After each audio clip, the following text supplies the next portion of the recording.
دو معجزات ایسے ہیں جس میں پیغمبر دو عالم صلی اللہ علیہ وآلہ وسلم کی ذات گرامی بالکل منفرد نظر آتی ہے۔ ایک معجزہ قرآن کریم۔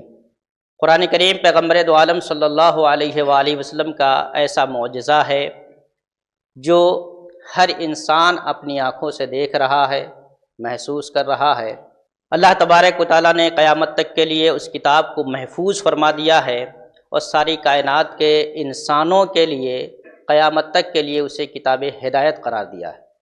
کسی بھی شخص کو اس دنیا میں ہدایت اگر ملے گی تو وہ قرآن اور پیغمبر دو عالم صلی اللہ علیہ وآلہ وسلم کے ذات مقدسہ کے ذریعے ہی ملے گی۔ دوسرا عظیم معجزہ جو پیغمبر دو عالم صلی اللہ علیہ وآلہ وسلم کو دیا گیا وہ ہے معراج کا معجزہ۔ حضور سید عالم صلی اللہ تعالی علیہ وآلہ وسلم سفر معراج پہ تشریف لے گئے، جس کا ذکر قرآن مقدس نے 15ویں پارے میں کیا ہے۔ حضور سید عالم صلی اللہ علیہ وآلہ وسلم حضرت ام ہانی کے گھر تشریف فرما تھے۔ حضرت جبریل امین علیہ السلام تشریف لاتے ہیں، اللہ کا پیغام سناتے ہیں اور پھر اپنے ساتھ مسجد حرام سے بیت المقدس اور پھر وہاں سے آسمان دنیا کی سیر کراتے ہوئے حضور سید عالم صلی اللہ علیہ وآلہ وسلم اللہ کے قرب خاص میں پہنچتے ہیں۔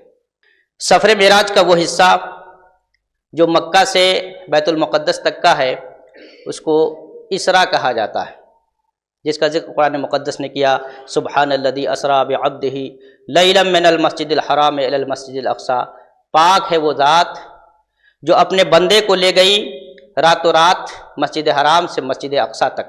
اللہ تبارک و تعالیٰ نے اس میں اپنی ذات کی طرف سب سے پہلے پاکی کی نسبت کی، پاکی کا لفظ استعمال کیا اور فرمایا کہ اللہ تبارک و تعالیٰ اپنے بندے کو لے گیا معراج کے لیے۔ تو گویا جو سوالات پیدا ہو سکتے تھے یا اعتراض پیدا ہو سکتے تھے کہ یہ کیسے ممکن ہے کہ ایک انسان مکہ سے اٹھے اور رات کے نہایت ہی مختصر سے حصے میں بیت المقدس فلسطین جو وہاں سے کافی دوری پر واقع ہے وہاں چلا جائے، پھر وہاں سے آسمان دنیا کی سیر کرے، اللہ رب العزت کے قرب خاص میں جائے اور پھر اسی رات کے مختصر وقت میں واپس بھی آ جائے۔ اس سوال پیدا ہونے والے کو اللہ تبارک و تعالیٰ نے سبحان کے لفظ سے بند کر دیا کہ اللہ تبارک و تعالیٰ پاک ہے وہ ذات جو اپنے بندے کو لے گئی۔ لے جانے کی نسبت اللہ تبارک و تعالیٰ نے اپنے طرف کر کے یہ ہمیں ذہن دیا ہے کہ کوئی بھی چیز اللہ تبارک و تعالیٰ کے لیے محال نہیں ہے۔ اللہ تبارک و تعالیٰ جس چیز کا ارادہ کرتا ہے وہ کر گزرتا ہے، یہ اللہ تبارک و تعالیٰ کی قدرت ہے۔ اس نے اپنے قدرت کے تحت اپنے پیغمبر کو معراج کی نعمت عطا فرمائی۔ یہ تو ایک مختصر سے واقعات ہیں جو احادیث کی تقریباً تمام کتابوں میں، سیرت کی کتابوں میں آپ کو پڑھنے کو ملتے ہیں، آپ سنتے رہتے ہیں۔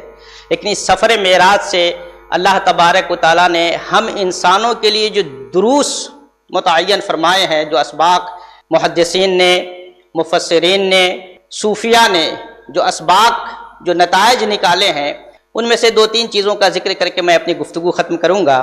سب سے پہلی چیز کہ سیرت کی کتابوں میں عام طور سے اور حدیث کی کتابوں میں یہ بیان ہے کہ پیغمبر دو عالم صلی اللہ علیہ وآلہ وسلم کا کئی مرتبہ شق صدر ہوا، سینہ چاک کیا گیا۔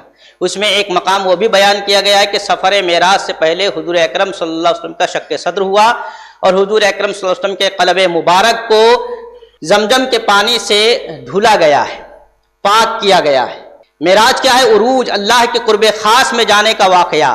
یہاں سے صوفیاء نے، علماء نے، محدثین نے، شارحین حدیث نے یہ نتیجہ اخذ کیا ہے کہ آج بھی انسان اللہ کے قرب خاص میں پہنچنا چاہتا ہے، اللہ کا قرب حاصل کرنا چاہتا ہے تو سب سے پہلے اس کے لیے ضروری ہے تطہیر قلب، انسان کے دل کا پاک ہونا۔ جب تک انسان کا دل تمام قدورتوں سے پاک نہیں ہوگا وہ اللہ تبارک و تعالیٰ کے قرب کی منزل حاصل نہیں کر سکتا۔ دوسری چیز، پیغمبر دو عالم صلی اللہ علیہ وسلم معراج پہ تشریف لے گئے، وہاں حضور اکرم صلی اللہ علیہ وآلہ وسلم کو جنت کی بھی سیر کرائی گئی ہے، جہنم کی بھی چیزیں دکھائی گئی ہیں، جنت کی نعمتیں بھی دکھائی گئی ہے، جہنم میں ہونے والے عذاب کے اقسام بھی دکھائے گئے ہیں۔ یہ چیزیں جو ہمیں سبق دیتی ہے وہ یہ کہ یہ جو دنیا جس پہ آج ہم غرور کرتے ہیں اور جس کے حصول میں دن رات محنت کرتے ہیں، یہ دنیا ہمیشگی کی نہیں ہے۔ ہمیشگی کی چیز تو اس دنیا کے بعد آخرت کی چیز ہے۔ ہمیں اس کے لیے زیادہ محنت کرنی چاہیے کہ اگر ہم یہاں اچھا عمل کر کے جائیں گے تو جنت کی نعمتوں کے حقدار ہوں گے، اور اگر یہاں ہمارا عمل خراب ہوگا تو جہنم میں جس طرح کے عذاب پیغمبر دو عالم کو مشاہدہ کرائے گئے ہیں وہ عذاب کے ہم حقدار ہوں گے۔ تو یہاں سے یہ بھی سبق ملتا ہے اس سفر معراج سے کہ ہمیں اپنی زندگی میں نیکیاں جمع کرنی چاہیے اور برائیوں سے بچنا چاہیے۔ پیغمبر دو عالم صلی اللہ علیہ وسلم کو صرف یہ نہیں کہ جہنم کے اندر کے نظارے کرائے گئے تھے، بلکہ جن لوگوں پہ جس طرح کے عذاب ہو رہے تھے، کن وجوہات سے ہو رہے تھے، وہ ساری چیزیں بھی بیان کی گئی ہیں۔ بخاری شریف میں اور دوسری حدیث کی کتابوں میں یہ سارے واقعات تفصیل سے ملتے ہیں، جس میں بعض لوگوں کو جھوٹ بولنے کی بنیاد پر عذاب میں مبتلا دکھایا گیا، بعض لوگوں کو سود خوری کی بنیاد پر عذاب میں مبتلا دکھایا گیا، بعض لوگوں کو دوسروں کو نصیحت کرنے اور خود اپنے آپ کو بھلا دینے کی بنیاد پر عذاب میں مبتلا دکھایا گیا، بعض لوگوں کو غیبت کرنے کی بنیاد پر عذاب میں مبتلا دکھایا گیا۔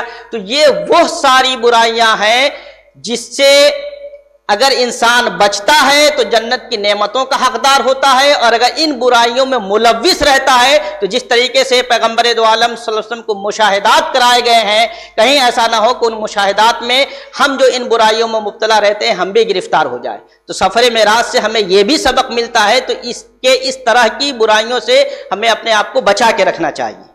ایک اور چیز، سفر معراج میں پیغمبر دو عالم صلی اللہ علیہ وآلہ وسلم نے ہم گنہگار امتیوں کو بھلایا نہیں ہے، بلکہ وہاں بھی اللہ کے رسول صلی اللہ علیہ وسلم نے ہمیں یاد رکھا ہے۔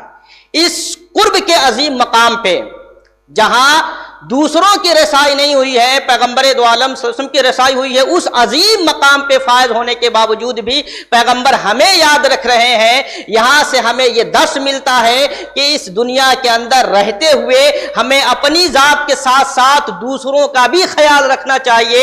جس طرح ہم یہ کوشش کرتے ہیں کہ ہم نیک عمل کریں، برائی سے بچیں، اللہ کی رحمتوں کے حقدار بنیں، ہماری کوشش یہ بھی ہونی چاہیے کہ ہمارے بھائی لوگ بھی اللہ کی رحمتوں اور اللہ کے مہربانیوں کے حقدار بنے، وہ کسی برائی میں مبتلا ہو کے اللہ کے عذاب کے شکار نہ ہو جائے۔ اس کے لیے بھی ہمیں کوشش کرنی چاہیے، ان کی مدد کرنی چاہیے اور ہر لمحہ لوگوں کی رہنمائی کرنی چاہیے۔ آخری چیز، پیغمبر دو عالم صلی اللہ علیہ وآلہ وسلم کو اس سفر میں ہم امتیوں کے لیے نماز کا تحفہ دیا گیا۔ 50 وقت کی نماز فرض کی گئی تھی، آخر میں 5 وقت کی نماز رہ گئی۔ نماز تو ہمیں 5 وقت کی ادا کرنی ہے، لیکن ثواب ہمیں 50 وقت کی نماز کا ملتا ہے۔ پیغمبر دو عالم نے ایک حدیث بیان فرمائی ہے، الصلاۃ معراج المومنین، کہ نماز مومنوں کی معراج ہے۔ تو جو معراج کی نعمت اللہ تبارک و تعالیٰ نے پیغمبر دو عالم صلی اللہ علیہ وآلہ وسلم کو عطا فرمائی ہے، اگر اس معراج کی نعمت سے ہم حصہ پانا چاہتے ہیں تو حضور کی حدیث کی اس روشنی میں نماز کے ذریعے ہمیں اس معراج کی نعمت کا حصہ ملے گا۔ اس لیے ہمیں نماز کی پابندی کرنی چاہیے۔ تو اللہ تبارک و تعالیٰ کے قرب خاص میں باریاب ہونے کی تمنا ہم تمام مسلمانوں کی رہتی ہے۔ ہم سب چاہتے ہیں کہ ہم اللہ کے رحمتوں کے حقدار بنیں، اللہ کے مہربانیوں کے حقدار بنیں۔ تو نماز کی پابندی ہمارے لیے اشد ضروری ہے، کیونکہ پیغمبر دو عالم صلی اللہ علیہ وسلم نے ہمارے لیے نماز ہی کو معراج بتایا ہے کہ جس قدر ہم نماز کی پابندی کریں گے اس قدر ہم معراج کی نعمتوں کا لطف پائیں گے۔ ظاہر سی بات ہے، پیغمبر فرماتے ہیں کہ بندہ اللہ سے سب سے زیادہ قریب اس وقت ہوتا ہے جب سجدے میں ہوتا ہے۔ انسان عاجزی اختیار کرتا ہے، فروتنی اختیار کرتا ہے، اپنے آپ کو سب سے نیچا کر دیتا ہے تو اللہ تبارک و تعالیٰ اسے قرب کا مقام عطا فرماتا ہے۔ تو اس حیثیت سے بھی سفر معراج ہمیں یہ پیغام دیتا ہے کہ ہمیں عاجزی انکساری اپناتے ہوئے خیر کے راستے پہ چلتے رہنا چاہیے، اور اللہ تبارک و تعالیٰ سے ہمیشہ دعا کرتے رہنی چاہیے کہ اللہ نیکی پہ، تقوی پہ، پرہیزگاری پہ استقامت عطا فرمائے اور اپنے محبوبین کا صدقہ عطا فرمائے، تاکہ ہم اس دنیا میں بھی سرخرو رہیں اور آخرت میں بھی اللہ کے فضل سے سرخرو ہو سکے۔ اللہ تبارک و تعالی ہم سب کو نیک توفیق عطا فرمائے۔ السلام علیکم ورحمۃ اللہ وبرکاتہ۔